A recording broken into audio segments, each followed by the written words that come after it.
Hello student, ये class DRT first year के लिए है जिसमें अपना सब्जेक्ट है रेडियोग्राफी फर्स्ट पोजीशनिंग। अपना टॉपिक है वर्टिब्रल कॉलम, यानी वर्टिब्रा के बारे में हम स्टडी कर रहे थे। वर्टिब्रा कितनी होती है? 33। तो वर्टिब्रा के बारे में कल अपन ने वर्टिब्रा का ओपन माउथ, सर्वाइकल वर्टिब्रा का ओपन माउथ व्यू पढ़ा था, AP ओपन माउथ, जिसके अंदर हम C1 और C2 को देखते हैं तो उनके ओडोंटोइड प्रोसेस को देखा जाता है। इससे आगे आज कंटिन्यू करते हैं। तो सबसे पहले अपने बात करते हैं एक बार वर्टिब्रा की। तो सर्वाइकल वर्टिब्रा सबसे ऊपर होती है जो कि नेक के साथ जुड़ती है। जो C1 होती है उसका क्या नाम होता है? एटलस। तो जो एटलस और ऑक्सीपिटल का जॉइंट होता है उसको क्या बोला जाता है? Atlanto occipital joint. उसके बाद अपनी आती है थोरेसिक वर्टिब्रा, जो कितनी होती है? 12। और जो सर्वाइकल और थोरेसिक आपस में जुड़ती है उस जंक्शन को क्या बोलते हैं? सर्वाइको थोरेसिक जंक्शन। उसके बाद आती है अपनी लंबर वर्टिब्रा। तो लंबर वर्टिब्रा और जो थोरेसिक वर्टिब्रा, जिसको अपने डोर्सल वर्टिब्रा भी बोलते हैं, तो इन दोनों के बीच का जंक्शन क्या कहलाएगा? Dorso lumbar junction. फिर अपनी आती है नेक्स्ट सैक्रम और कोकिक्स। लंबर और सैक्रम के बीच का जॉइंट क्या कहलाता है?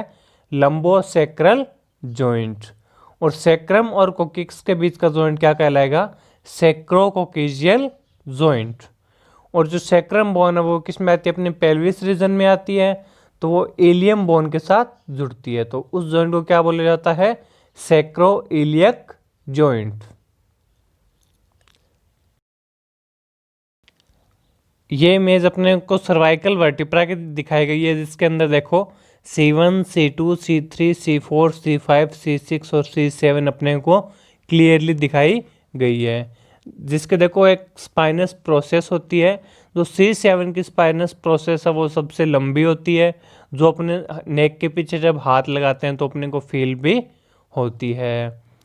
C1 और C2 एटलस और एक्सिस के बीच एक प्रोसेस होती है, उसको क्या बोला जाता है?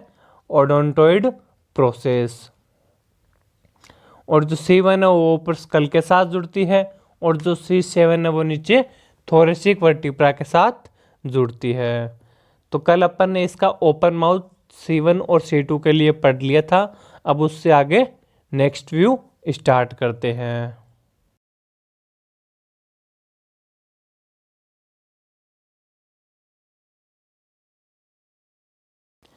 नेक्स्ट व्यू आता है अपना सर्वाइकल वर्टिब्रा का AP व्यू, जो अपने देखेंगे C3 से C7 तक, क्योंकि अपन ने C1 और C2 AP view open mouth में देख ली थी।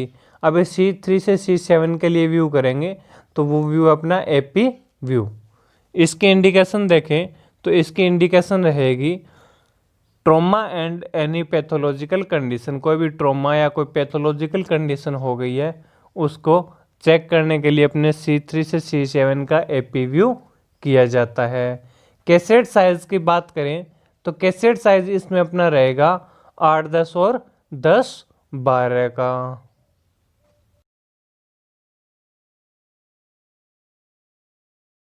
नेक्स्ट अपने बात करते हैं पोजीशन ऑफ पेशेंट। पेशेंट की पोजीशन क्या होगी? The patient supine on the x-ray table और erect into AP position. Patient या तो टेबल पर सुपाइन पोजीशन में लेट जाएगा या ट्रू AP पोजीशन में पेशेंट को खड़ा करेंगे। The chin is raised so that lower jaw is perpendicular to the film. अब अपने क्या करेंगे? चिन को हल्का सा राइज्ड करेंगे जिससे जो लोअर जॉ है वो फिल्म के परपेंडिकुलर हो जाए, यानी चिन को अपने को थोड़ा सा ऊपर की ओर टिल्टेड करना है। The patient ear pinna should be equal distance to the film. और जो पेशेंट की ईयर पिन्ना होगी वो फिल्म से इक्वल डिस्टेंस पर रहेगी, एंड पेशेंट का फेस बिल्कुल ट्रू AP पोजीशन में आ गया है। उसके बाद क्या करेंगे, चिन को हल्का सा ऊपर की तरफ उठाएंगे और दोनों ईयर पिना को टेबल से इक्वल डिस्टेंस पर रखेंगे। या फिर अपने ऐसा भी लिख सकते हैं कि पेशेंट का मिडल सैजिटल प्लेन टेबल से परपेंडिकुलर रहना चाहिए। नेक्स्ट अपने बात करते हैं पोजीशन ऑफ पेशेंट, यानी पेशेंट की पोजीशन क्या रहेगी। तो देखो, the cassette at upper border level of occipital bone, cassette की जो अपर बॉर्डर होगी उसको ऑक्सीपिटल बोन के लेवल पर रखा जाता है। ऑक्सीपिटल बोन मतलब सर्वाइकल वर्टिब्रा के ऊपर अपनी ऑक्सीपिटल बोन होती है, तो ऑक्सीपिटल बोन के लेवल पर रखा जाएगा। और lower border level of super stannum नोच, और जो कैसेट की लोअर बॉर्डर होती है उसको सुपर स्टेनम नोच पर रखा जाएगा, जिससे अपने क्या है सर्वाइकल वर्टिब्रा पूरी कंप्लीट आ जाए। सेंटरिंग की बात करें तो देखो, centring central ray over the mid line of body 2 inch above suprasternal notch at right angle to the film, यानी जो अपने सुपर स्टेनल नोच है उससे 2 इंच ऊपर बॉडी की मिड लाइन में सेंटरिंग की जाती है। सेंटरिंग इस प्रकार से अगर जो बॉडी की मिड लाइन है उस पर अपने सेंटरिंग करेंगे। अब करेंगे कहाँ, सुपर स्टेनम नोच से 2 इंच ऊपर बॉडी की मिड लाइन पे अपने सेंटरिंग की जाती है, यानी कि नेक के बिल्कुल मिड पॉइंट में सेंटरिंग की जाएगी।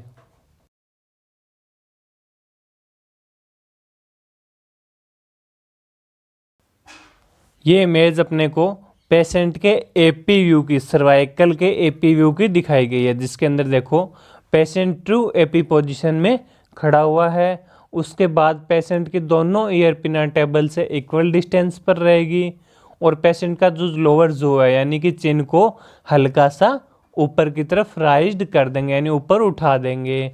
उसके बाद अगर सेंटरिंग की बात करें तो सेंटरिंग देखो, जो अपने सुपर स्टेनम नोज होती है उससे 2 इंच ऊपर की जाती है, यानी अपने मिड ऑफ नेक में सेंटरिंग की हुई है, जिससे अपनी पूरी रेडियोलॉजिकल इमेज यानी वर्टिब्रा की पूरी क्लियर इमेज आ जाती है।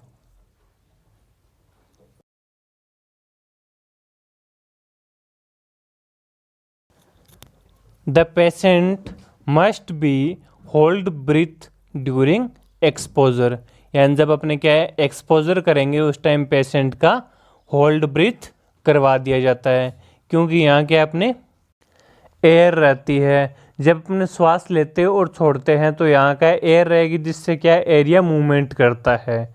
इस मूवमेंट को रोकने के लिए अपने को होल्ड ब्रीथ करवाना पड़ता है।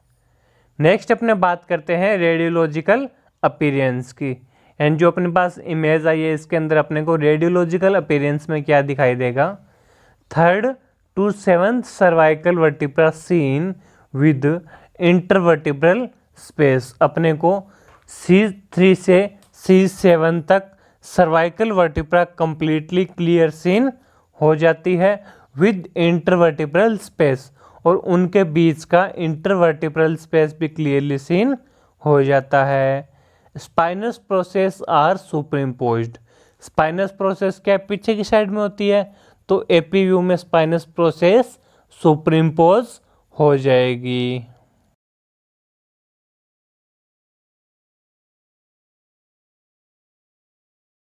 नेक्स्ट अपने बात करते हैं एक्सपोजर की। एक्सपोजर क्या रहेगा, डिस्टेंस रहेगी अपनी 90 से 100 सेंटीमीटर, केवी रहेगा अपना 60 से 65 और एमएस अपना रहेगा 80 से 100, और ग्रिड का यूज़ अपने करेंगे, क्योंकि जब हाई एक्सपोजर और फैटी पार्ट, मान लो फैटी पार्ट हो बट हाई एक्सपोजर के कारण अपनी स्कैटर्ड रेडिएशन और लो क्वालिटी की रेडिएशन भी निकलती है, जिसके लिए अपने ग्रिड का यूज़ करते हैं। तो ग्रिड क्या करता है, स्कैटर्ड और लो क्वालिटी की रेडिएशन को रोक लेगा और इमेज की क्वालिटी को बढ़ा देता है, इसलिए अपने ग्रिड यूज़ में लिया जाएगा।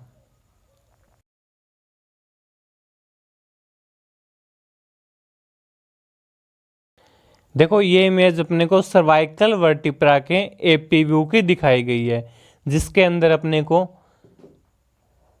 C3, C4, C5, C6 और C7 क्लियरली विजिबल हो रही है। और ऊपर देखो अपने को C1 और C2 भी हल्की हल्की दिखाई दे रही है, क्योंकि अपन ने क्या किया था, चिन्ह को हल्का सा राइज्ड ऊपर की तरफ टिल्टेड कर दिया था, जिस कारण क्या है अपनी लोअर जो है वो सुपर इम्पोज C1 और C2 पे नहीं हुआ, इसलिए अपने को हल्की हल्की वो भी दिखाई देती है। इस प्रकार से अपने को C1 से C7 तक क्लियरली सीन होती है, और इनका जो स्पाइनस प्रोसेस है वो अपने को सुपर इम्पोज दिखाई देता है। देखो पीछे हल्का हल्का सुपर इम्पोज दिखाई दे रहा है। इस प्रकार से अपने को सर्वाइकल वर्टिब्रा का एपी व्यू दिखाई देता है। अब अपने नेक्स्ट व्यू की बात करते हैं, तो नेक्स्ट व्यू अपना आता है सर्वाइकल वर्टिब्रा का लेटरल व्यू। लेटरल व्यू में देखो अपने C1 से C7 के लिए करते हैं, यानी कि जो सर्वाइकल वर्टिब्रा का अपने लेटरल व्यू करेंगे उसके अंदर अपने को C1 से लेके C7 तक क्लियर इमेज दिखाई दे जाएगी। इसके इंडिकेशन की बात करें तो देखो, to see the all cervical vertebra trauma and pathological condition, यानी कि पूरी सर्वाइकल वर्टिब्रा को C1 से C7 तक और उसमें कोई भी ट्रोमा या पैथोलॉजिकल कंडीशन है तो उसको देखने के लिए अपने सर्वाइकल वर्टिब्रा का लेटरल व्यू किया जाता है। कैसेट साइज की बात करें तो कैसेट साइज इसमें अपना रहेगा 8, 10 और 10, 12, जो कि सर्वाइकल वर्टिब्रा के लिए नॉर्मल व्यू में अपना रहता है।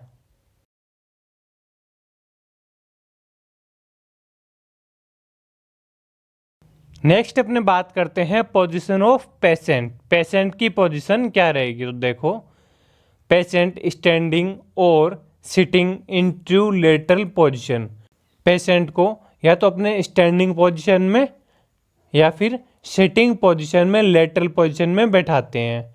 अगर सिटिंग पोजीशन में पेशेंट बैठा हुआ है तो उसको कैसेट होल्डर के पास स्टूल पे बैठाया जाता है। अगर पेशेंट का इरेक्ट में व्यू लेना है, स्टैंडिंग पोजीशन में लेना है, तो पेशेंट को कैसेट होल्डर के पास ट्रू लेटरल पोजीशन में खड़ा करेंगे। One shoulder down the cassette, जो पेशेंट का एक शोल्डर होता है उसको कैसेट के डाउन में रखा जाता है, यानी कैसेट के नीचे लगा के रखेंगे। Both shoulder should be pulled down as much as possible. अब क्या करेंगे, दोनों शोल्डर्स को जितना नीचे पुश कर सकते हैं उतना नीचे पुश करेंगे, जिससे कि C7 तक क्लियर इमेज आ जाए। The chin is राइज्ड upward. अब क्या करेंगे, चिन को हल्का सा ऊपर की तरफ राइज्ड कर देंगे। Head should be keeped steady by the head clamp. अब हेड क्लैंप की सहायता से अपने हेड को क्या है एक जगह स्थित करते हैं ताकि अपना क्या है हेड हिले नहीं। यानी जब अपने पास पेशेंट आता है तो अपन ये देखते हैं कि पेशेंट का स्टैंडिंग पोजीशन में व्यू होगा या सिटिंग पोजीशन में। उसके बाद पेशेंट को ट्रू लेटरल पोजीशन में खड़ा करेंगे। फिर उसका अपने क्या करेंगे, एक शोल्डर होता है उसको कैसेट के थोड़ा सा नीचे रखेंगे, फिर दोनों शोल्डर्स को नीचे पुल डाउन करेंगे ताकि अपने C7 तक क्लियर इमेज आ जाए। उसके बाद चिन को हल्का सा ऊपर उठाएंगे ताकि C7 पर अपना लोअर जा सुपर इम्पोज ना करे। उसके बाद हेड को एक जगह स्थित करने के लिए अपने हेड क्लैंप का यूज किया जाएगा।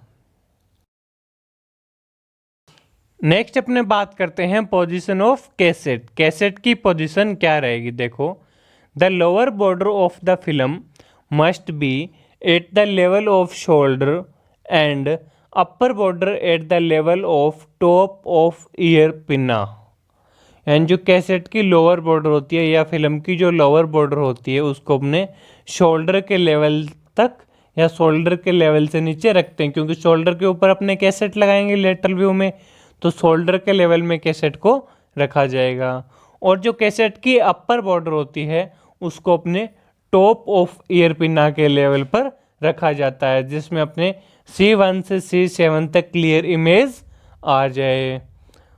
उसके बाद अगर अपने सेंटरिंग की बात करें तो अपनी सेंटरिंग की जाएगी the central ray over the 2 inch below mastoid process, यानी जो अपनी मेस्टोइड प्रोसेस होती है उससे 2 इंच नीचे अपने लेटरल पार्ट में सेंटरिंग की जाएगी, क्योंकि अपन लेटरल व्यू कर रहे हैं तो पेशेंट लेटरल पोजीशन में खड़ा है तो लेटरल पार्ट में ही सेंटरिंग होगी।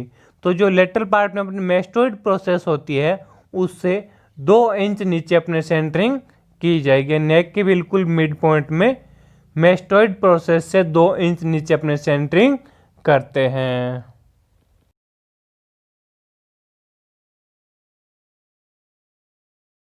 ये देखो, ये इमेज अपने को पेशेंट के लेटरल व्यू के सर्वाइकल स्पाइन के लेटरल व्यू की इमेज दिखाई गई है, जिसके अंदर पेशेंट इरेक्ट पोजीशन में ट्रू लेटरल पोजीशन में खड़ा हुआ है। उसके बाद पेशेंट की नेक को क्या करेंगे, बिल्कुल सीधा रख के और चिन को हल्का सा ऊपर उठा दिया जाता है। दोनों शोल्डर को जितना पुल डाउन नीचे की तरफ हो सकता है उतना पुल किया जाता है। उसके बाद अगर सेंटरिंग की बात करें तो देखो अपने को मेस्टोइड प्रोसेस यहाँ दिखाई दे रही है, तो मेस्टोइड प्रोसेस से 2 इंच नीचे अपने सेंटरिंग की जाती है, जिससे अपने C1 से लेकर C7 तक की क्लियर इमेज आ जाएगी।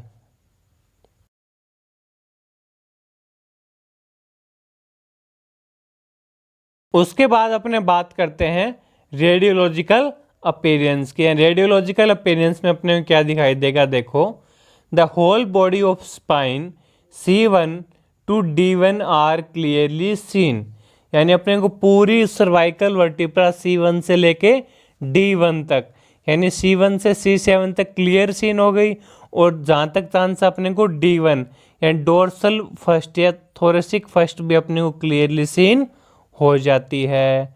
The intervertebral space seen separate from each other, जो वर्टिब्रा के बीच का स्पेस होता है जिसको इंटरवर्टिब्रल स्पेस बोला जाता है, वो भी सभी वर्टिब्रा का सेपरेट अपने को क्लियरली विजिबल हो जाता है। Soft tissue of neck should be seen, और जो नेक के सॉफ्ट टिश्यूज है वो भी अपने को यहाँ इस इमेज में सीन हो जाएंगे। इसमें अपने को स्पाइनस प्रोसेस भी क्लियरली विजिबल हो जाती है। यानी इस प्रकार से अपने को जो लेटरल व्यू है वो पूरा क्लियर C1 से लेकर D1 तक, यानी 7 सर्वाइकल स्पाइन और 1 डोर्सल स्पाइन भी क्लियरली विजिबल हो जाएगी।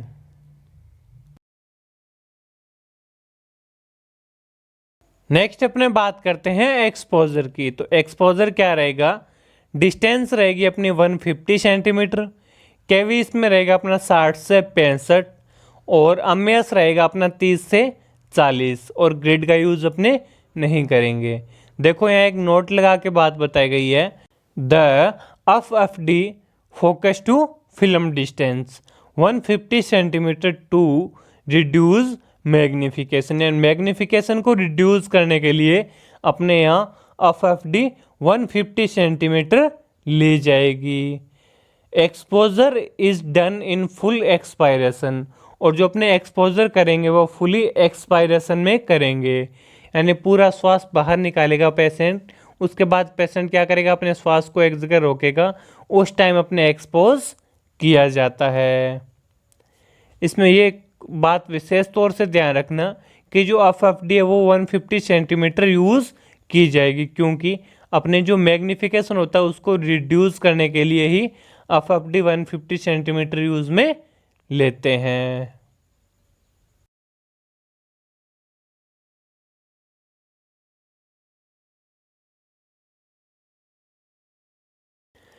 नेक्स्ट इमेज देखो अपने को सर्वाइकल स्पाइन के लेटरल व्यू की दिखाई गई है, जिसके अंदर अपने को C1, C2, C3, C4, C5, C6 और C7 के बाद D1, जिससे आगे रिब्स जुड़ी हुई है, वो भी अपने को क्लियरली विजिबल हो रही है। देखो अपने को इसमें आगे रिब्स जुड़ी हुई भी दिखाई दे रही है। तो जहाँ से रिब्स स्टार्ट हो रही है वो कौन सी वर्टिब्रा आ गई, थोरेसिक वर्टिब्रा, यानी कि डोर्सल स्पाइन D1 आ गई, और ऊपर अपने को C1 से C7 तक क्लियरली विजिबल हो रही है। अब इनके बीच का जो देखो वर्टिब्रा के बीच का स्पेस होता है इंटरवर्टिब्रल स्पेस, वो भी अपने को इसमें क्लियरली विजिबल हो रहा है, और आसपास के जो सॉफ्ट टिश्यूज है वो भी अपने को दिखाई देते हैं। इस प्रकार से अपने को सर्वाइकल स्पाइन के लेटरल व्यू की इमेज दिखाई देती है।